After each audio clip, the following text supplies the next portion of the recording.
Every morning, before the world asks anything from you, there is a decision you make.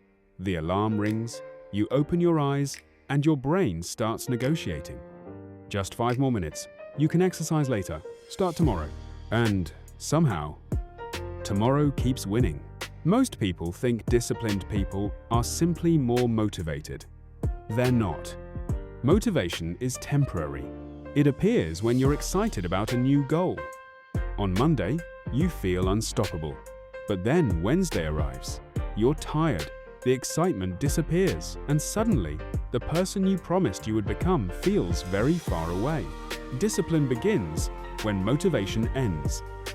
It is the ability to act according to a decision, even when your feelings disagree.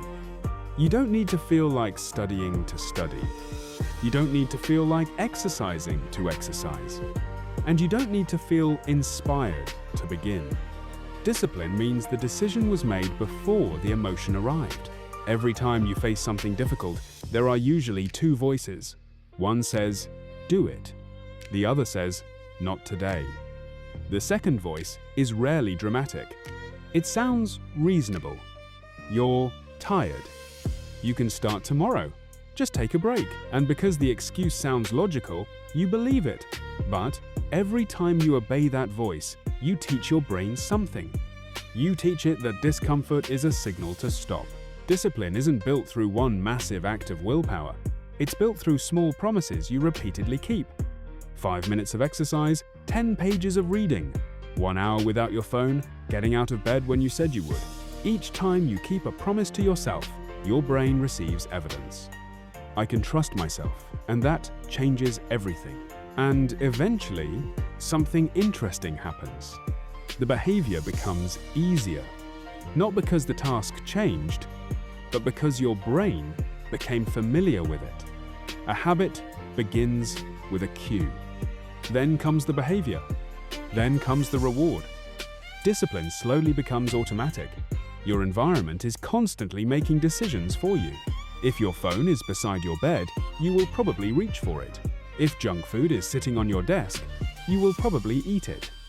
If your running shoes are hidden in a closet, exercise becomes harder to start.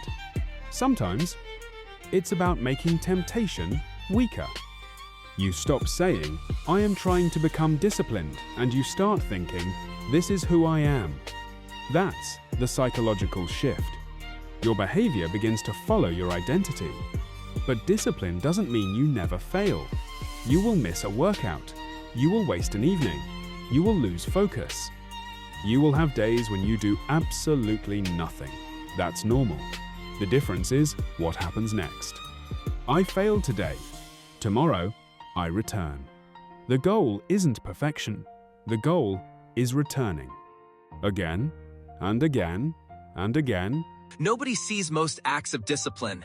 Nobody applauds you for getting out of bed early. Nobody celebrates the hour you spent studying alone. Nobody knows how many times you chose the difficult option, but those invisible moments are building something. Your confidence, your habits, your character, and eventually, your life. Discipline isn't about controlling every moment of your life. It's about controlling the moments that matter. It's choosing your future over your comfort. It's keeping promises that nobody else knows you made. It's proving to yourself, one small decision at a time, that you can trust yourself. You stop waiting for motivation. You stop waiting for the perfect moment. You simply begin. Nobody sees most acts of discipline. Nobody applauds you for getting out of bed early. Nobody celebrates the hour you spent studying alone.